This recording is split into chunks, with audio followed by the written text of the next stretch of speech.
Salmo number 84, Kahidlaw sa Balay sa Diyos.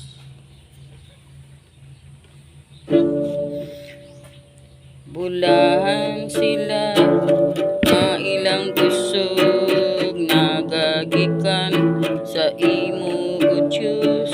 Gatong nagahandom gihit sa pagbuylog, sa mga mainampuon sa Sion.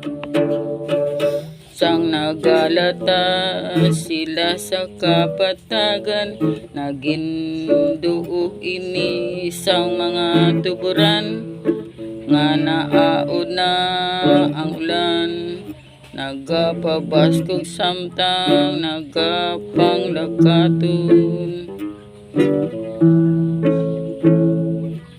Pamatii ang akong pangamuyo, pamatii kag bendisyon ni ang amon Ari o Diyos, nga among gipili ang isa ka adlaw sa templo, maayo pa sang isa ka libo sa tawo.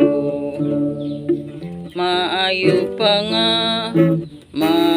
magapabilin sa oferta sang balay sa Diyos, sa pagpangamuyo sa mga malaot.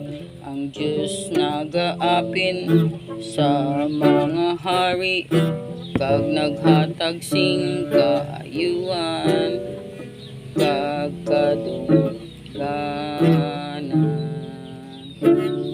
Wala niya ginadumili ang bisan ano, nga maayo nga buta.